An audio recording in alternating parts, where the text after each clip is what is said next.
Can everybody hear me? Yes, good. Goodness gracious, I knew I made a mistake whenever I had to follow Zoe. I saw this happen just about a month ago. Zoe came and spoke to our Rotary Club. Nichols was helping me a little bit with the communication side of the campaign. And after hearing Zoe speak, I looked at him and said, "You're fired." And I immediately ran over to Zoe and said, "You're hired." So thankful. Jay Hooten, where are you, buddy? Goodness gracious, thank you so much. Thank you so much, Jay. You mean the world to me and you know it. Hey, welcome to the Bowling for Mayor campaign kickoff. We are thankful for every moment that we've experienced since announcing my candidacy to become the next mayor of Decatur, Alabama, a city that I love. Since the announcement, we have received so much encouragement from our citizens. Mayor Fowler, who wanted to be here tonight, but said it was just a little past his bedtime, is constantly telling me, he says, "Tab, encouragement is great, but you've got to ask people for their votes." That's something that he sticks with. And tonight, Mayor Fowler's not here, but Brian, where are you, buddy? His son, Brian Fowler, is here with us. So glad to have Brian. We have residents, We have residents contacting us daily, wanting to know how they can help. I've had the opportunity to visit with our schools, to meet faculties and students. I've met with numerous plant managers and many business leaders. I've met with healthcare leaders, which is including our mental health leaders. I've met with city employees. That includes various department heads. And here's what I've learned. Most Decatur residents are ready for a change in leadership. They know that together we can make Decatur greater. There are so many thank yous that have brought us to this point in the campaign. I'm so thankful for I'm going to quit pulling on that. I'm so thankful for the prayers and the doors that God has opened. You know, I started this months ago and just praying, "Lord, if you want me to do this, you just open the doors." And so far we've been moving forward, and I don't expect that to change. Please continue with your prayers, not just for me, but for our campaign team. Where are you, sweetheart? I'm thankful for my beautiful wife, Sherry, and my family.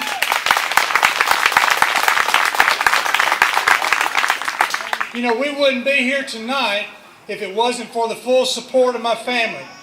Sherry was the last one. If you know Sherry, you can understand this. Sherry was the last one to give her approval for me to go and do this. But at the same time, she's the last one to quit working on this campaign every night. And I'm thankful for that. Sherry is great at listening whenever we're out to our residents, to their concerns and encouragement. Sherry has worked for the same company for 30 years, but know this, if I'm elected mayor, that isn't the right way to say that. When elected mayor, you get two for the price of one. You get Sherry as well. All right? And I'm thankful for that.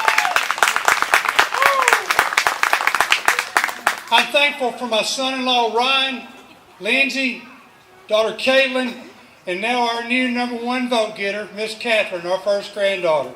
Wish she was here tonight. I'm thankful for the full support of my company that I represent, Hagermeyer North America.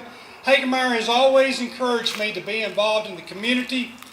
Running a citywide campaign would be so difficult if you did not have the support of your company.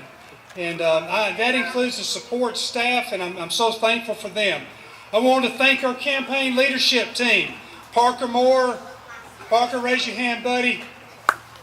Sean Newberry, Eddie Walton, Jennifer Wood, Jennifer Roberts, and Steve Gardner over here. Steve learned how to plan and implement campaigns whenever we were young. young, and you were doing that, and you mentored under Mayor Dukes. And Steve has served in many campaigns, and Steve served as a family spokesperson whenever Mayor Dukes' health began to decline. And we're just thankful for Steve and our whole campaign team. And then again, folks came along with us and asked how they could serve. And so there's so many residents who are engaged in so many ways in assisting with the campaign. We're thankful for everyone who is opening their doors to their homes for neighborhood meetings, door-to-door canvassing, and neighborhood canvassing captains. Now let me take just a minute to explain. Ray, I'm trying to remember to smile, buddy. You told me this the other day. Let me take just a minute to explain the difference in neighborhood canvassing and then a canvassing captain. A captain is someone that lives in that neighborhood. So let's take Tim Martin, lives right up the street from me on what, Carpenter, is that right? Shepherd. Tim knows the residents on Shepherd. Tim would be a great person to go and visit the neighborhood Shepherd Street with because he's closer to those residents. That's a neighborhood captain. We need those. So anyway, we need, let's see, the Typically Connected, it's far more effective. And tonight there's still an opportunity for you to sign up back here with Jennifer Wood. I see her raising her hands at the back, so be sure to do that. Finally, and this is a very important piece of the campaign, we want to thank everyone for their financial support the campaign has received. The cost of running a citywide campaign is very expensive. I see Phil Hastings here. Phil, it's expensive, buddy. You did it on a district level, citywide.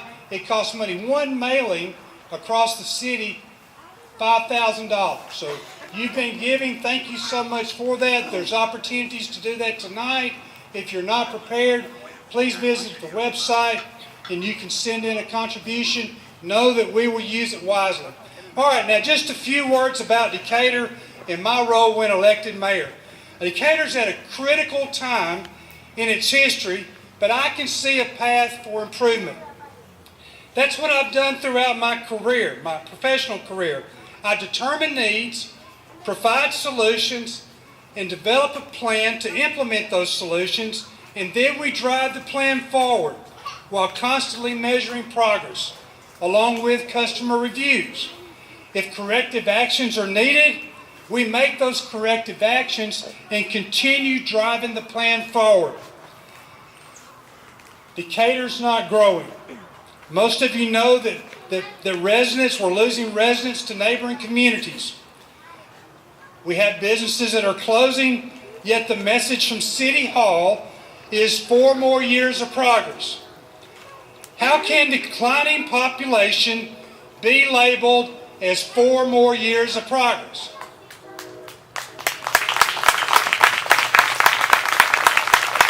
The easiest way that I know to grow my business, to increase revenues, is with existing customers. If we have declining population, we don't have existing customers. That's a declining customer base. So it's kind of, you have to continue at the same time to grow your business. We have to go out and look for new business. I get up every morning, I work hard, and I compete to retain the customers that I have. And then I look for new ways to grow my customer base. I kind of liken it to being an NFL football player. I have to get up, put my mouthpiece in, and get out and compete against many formidable competitors. And if I don't create that win, guess what? Man, I'm going to get cut from the team. That's what happens. Thankfully, I have found ways to grow the business. However, if the company falls short, they will find other sources or vendors to meet their needs. And the same business principles apply to our city. Residents will suggest that their decision to live elsewhere is about the quality of life in Decatur, Alabama, or possibly our schools. Like any business, we all have room for continuous improvement. And the same applies for our educators. They'll be the first to tell you that continuous improvement is vital to their profession, and that's why they work hard with their continuing ed units. Yes, we have greater than 60% poverty in our schools. Our educators are doing a wonderful job with those who are determined to receive an education. With that, we can put our top performing students against any students in the state of Alabama. So how do we improve our poverty numbers then? So we have to change the cycle, right? Something has to change. We have students who are not prepared for college. However, these students are smart, they're capable, and they want to work. The answer is found in the need for skilled trades within our region. Learning the skilled trade that in many cases will pay more than those who have a college degree. Also, in many cases, training associated with these trades will be paid for with federal funding for those who qualify. Not only does our industrial base need these trades, but we're geographically located in a hot spot for support jobs. Huntsville is projected to be the largest city in the state over the next 10 years. I don't know if that's going to happen, but what I do know is that Huntsville is going to grow. Can we all agree on that? Huntsville is going to grow, and it's going to continue to grow as a city that has high-tech jobs where the earners are in that $100,000 range. Manufacturing, on the other hand, is declining.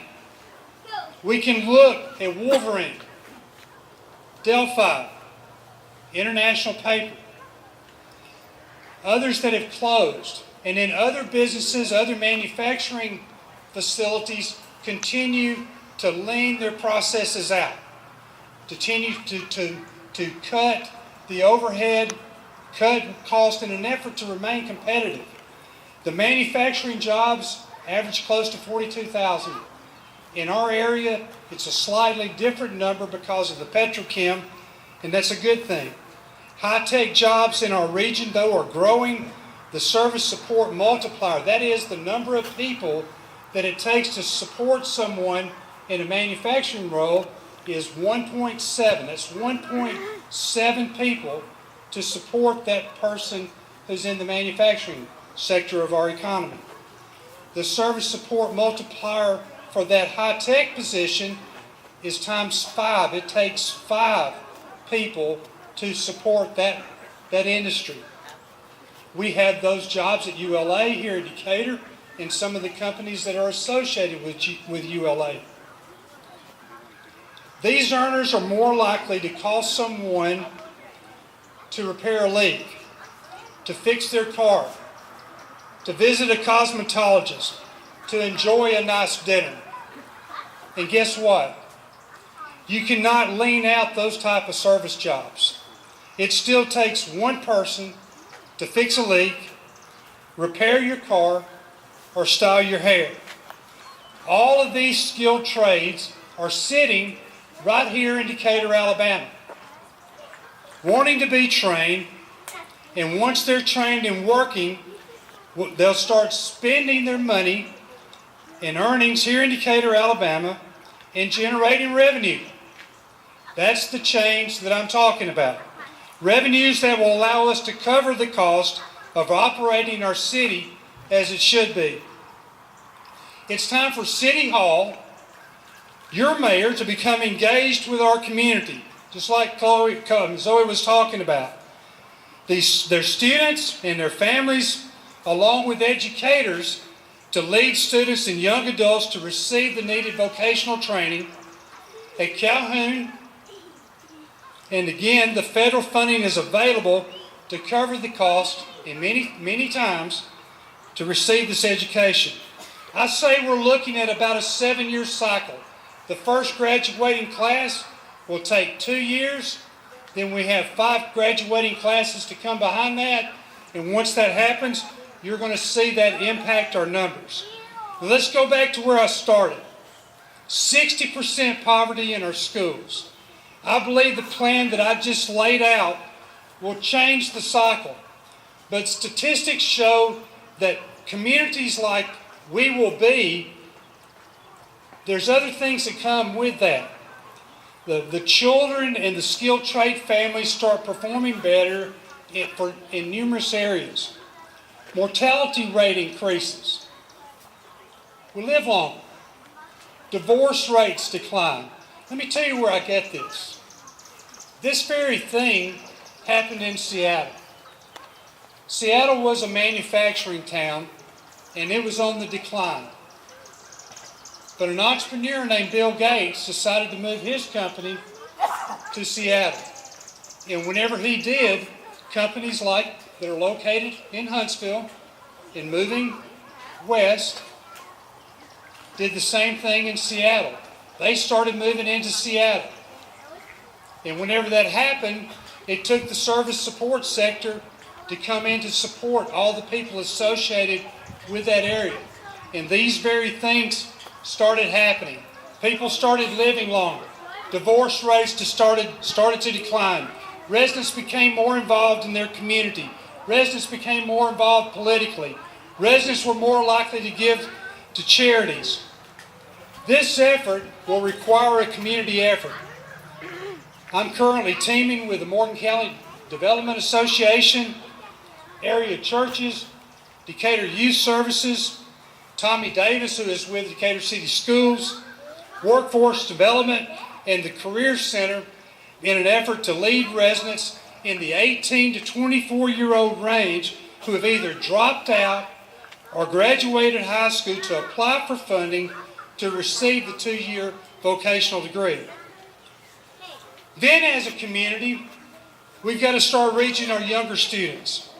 Our churches, they have skilled tradespeople who are able to expose students to their trades and to teach them some much needed signs, shake their hand firmly, to say yes sir, no sir. Tuck your shirt tail in. Go to class. Complete your grade or your schoolwork. And much more. We must see that more students are enrolled in pre-K.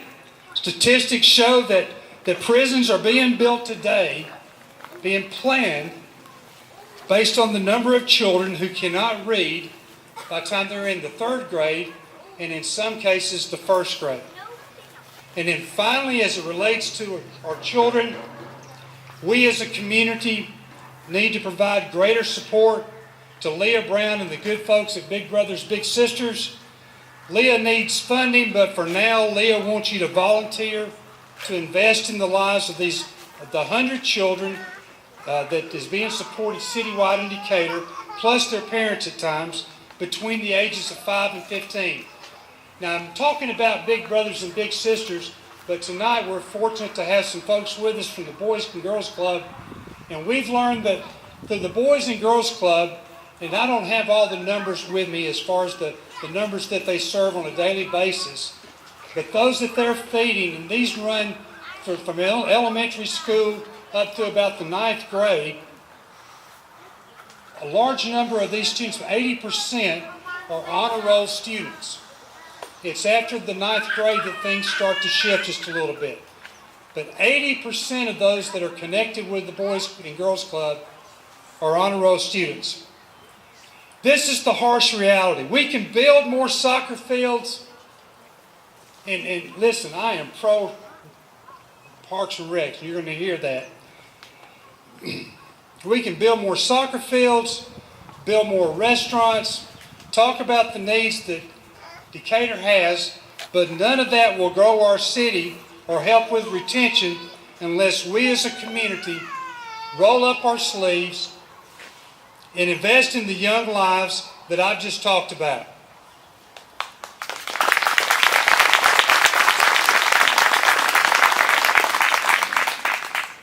Sadly, we have babies raising babies in many cases. And we, as adults, leaders, we've got to invest. Let's be realistic. Decatur cannot wait 4 more years. Our teachers, students, and especially the Board of Education cannot wait 4 more years for a leader that fully supports them. They deserve a leader that supports them every day with open, continuous communication. I am that leader.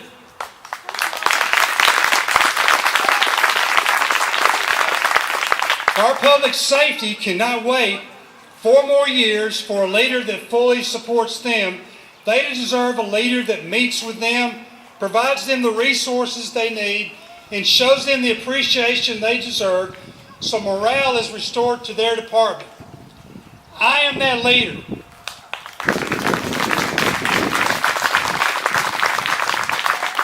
Our mental health providers and caregivers can't wait 4 more years for a leader that fully supports them. They deserve a mayor that doesn't eliminate their budget and one that communicates with them and looks for ways to assist them, whether it be grants, encouragement, or leadership that makes them feel that they have a friend at the top of City Hall. I am that leader. Our Department of Recreation cannot wait 4 more years for a leader that fully supports them. They deserve a mayor that works to find ways to increase their budget, not to decrease it, and expect more services. Carrie Matthews, which by the way, today, Carrie Matthews, I saw in the paper, the hours were extended, so Carrie Matthews will be open from 8 to 8 through the summer. And listen, I'm thrilled for Carrie Matthews. I really am. But this needs to happen throughout the city of Decatur, not just at Carrie Matthews. I'm not wanting to take anything from Carrie Matthews. Let me tell you, this opening of Carrie Matthews, and I'm not going to get in the mud. This will be the one spot I get in the mud just a little bit. Come on, man. You know, if that wasn't political time in there, I don't get it. But anyway, I'm going to move on. They need hope. They need mentors. I'm on the wrong one. Then we're going to go back. They do need those. Carrie Matthews, T.C. Allman, Fort Decatur, the Aquadome, and other centers need a leader that desperately searches for funds to increase their programs and hours, not to cut them. I am that leader.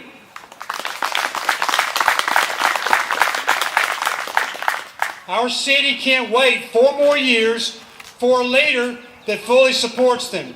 They deserve a mayor that fights to keep their morale high and encourages them to visit offices, to his office, share their ideas or ways to improve their departments. Our department heads need a mayor that meets with them at least monthly and has an open line of communication with them. Our mayor is not leading department head meetings. Our human resource manager is leading department head meetings. I need to do that job. The mayor needs to do that job. I am that leader. Our young people cannot wait 4 more years for a leader that fully supports them. They deserve a mayor that shows them genuine concern about all of their needs, regardless of their family income. They need hope. They need mentors.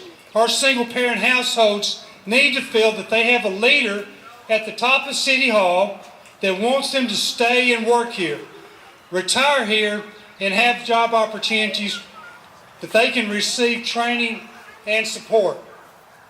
I am that leader.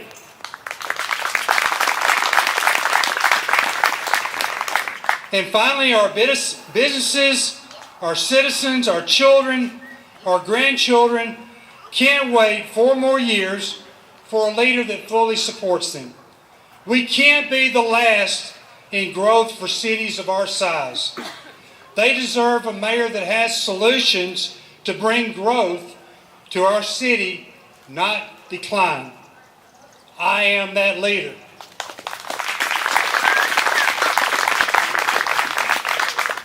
I would enjoy visiting with you and sharing more about my platform.